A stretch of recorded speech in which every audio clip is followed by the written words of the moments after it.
লখিমপুৰলৈ আগতে বহুতবাৰ আহিছোঁ বিভিন্ন ধৰণৰ কাৰণত কেতিয়াবা শ্বুটিঙৰ কাৰণে আহোঁ আৰু লখিমপুৰ এডোখৰ মোৰ খুব ঘৰুৱা ঠাই আৰু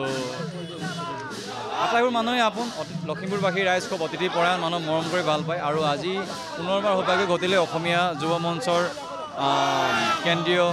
কেন্দ্ৰীয়ভাৱে যিখন অধিৱেশন আজি এনেদৰে শোভাযাত্ৰাত অংশগ্ৰহণ কৰি পাই ভাল লাগিছে আৰু দ্বিতীয়তে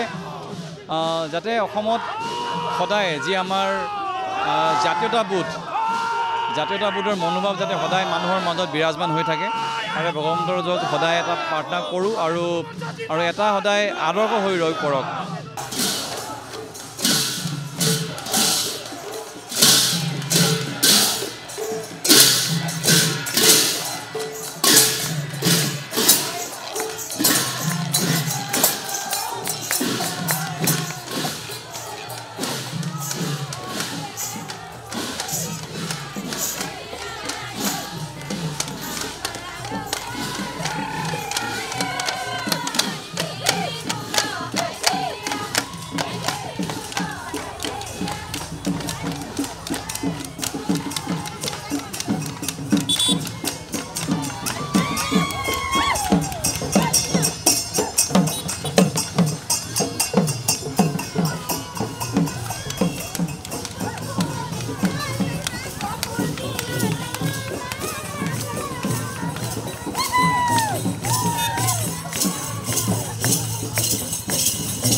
আমাৰ অসমীয়া যুৱ মঞ্চৰ ষষ্ঠ